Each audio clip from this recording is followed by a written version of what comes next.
Here we have a Dell opitpex 7040, small form factor. We're going to open up and explore the insides. So first you're going to have to lay it flat.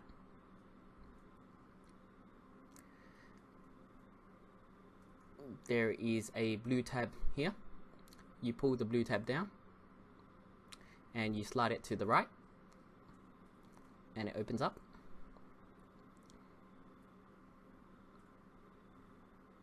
I'm just going to put it back to you for you so you can see.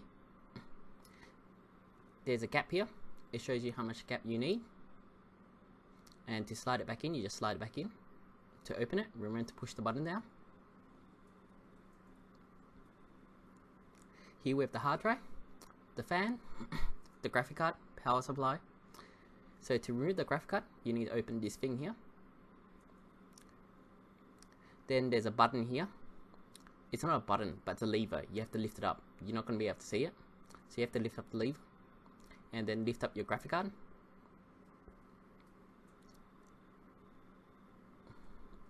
Some of you might not have a graphic card. I'm just showing you the lever here. If you have your computer in front of you, you'll be able to see it. Next, we're going to have to remove this black thing. So just pull the two sides out. Remember to remove your fan power cable. So this black thing just is a directional fan blower. We're going to remove your hard drive. Remember to unplug your hard drive cables. After you unplug your hard drive cables, there's this lever here. Just lift it up and your hard drive comes out. I have a SSD in there, but a normal hard drive can fit in it as well. I'll just put it back for you so you can see.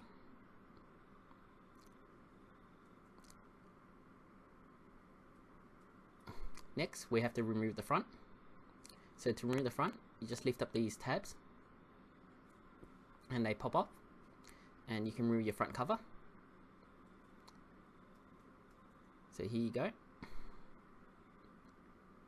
So here it says, if you can see it, opitpex 7040. Next, we're going to remove the DVD drive. There's a lock thing here. Remember to unlock it before you lift it up. It slides left and right. And remember to remove your cables if your cable's in the way. So after you unlock it, just lift it up and it comes off. Don't just rip it out, as your DVD drive has cables attached to it. So remove your DVD drive cables. This whole thing is toolless basically. So to remove your DVD drive from the cage itself, you press this in and slide it forward. Slide it out the way it came in.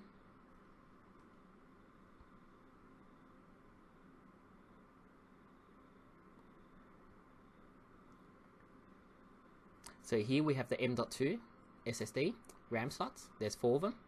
And we still have the heatsink, which we have to remove 4 screws to get to the CPU. So to remove the RAM, there's 2 tabs on the 2 ends. Push them apart and lift up your RAM. So there's 4 slots and this is DDR4. So you actually can get 128 gigs in it with 16 gig sticks each.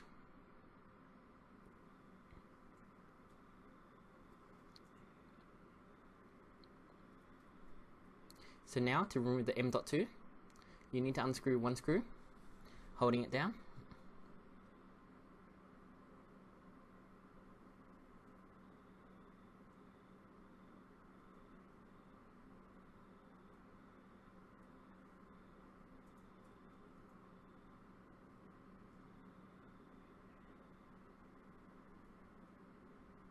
So after you remove the screw, just lift it up and wobble it out and it'll come out.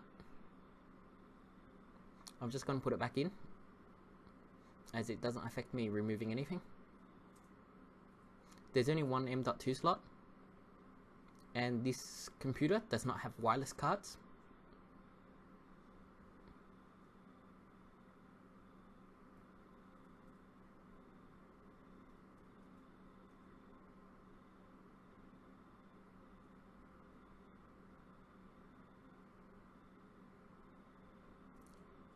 Now, to remove the heatsink, and reveal the CPU underneath.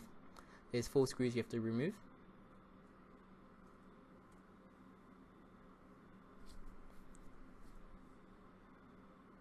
After you remove the heatsink, you need to clean off the thermal paste off the heatsink and the CPU, and also don't be cheap on thermal paste.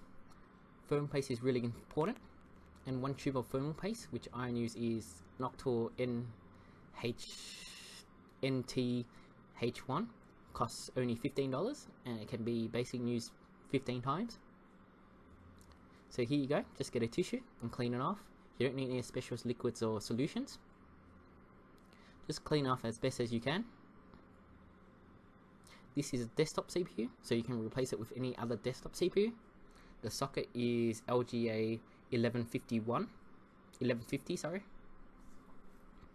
I already have an i7 6700, so that's the best I can get. Please note, your 7th gen won't work. So to remove the CPU, there's this latch here. You need to pull it out to the left of the video, lift it up, and lift up the metal piece. So to remove the CPU, there's nothing holding it down, just tilt it up and it will come out.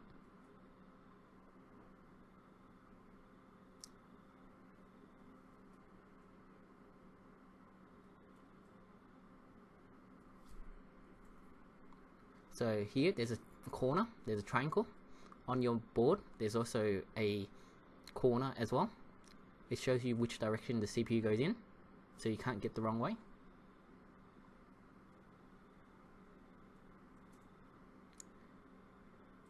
Now that I've cleaned it, we're going to put thermal paste on it. Here's my Noctil NTH1. You just need a rice grain size thermal paste. Put it in the center, don't spread it out. When you place your heatsink on it, it will spread out itself.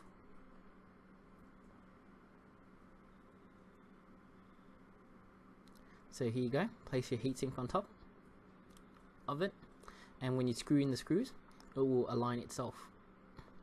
Remember to screw the screws in a crisscross pattern, and that's basically it. Thanks for watching.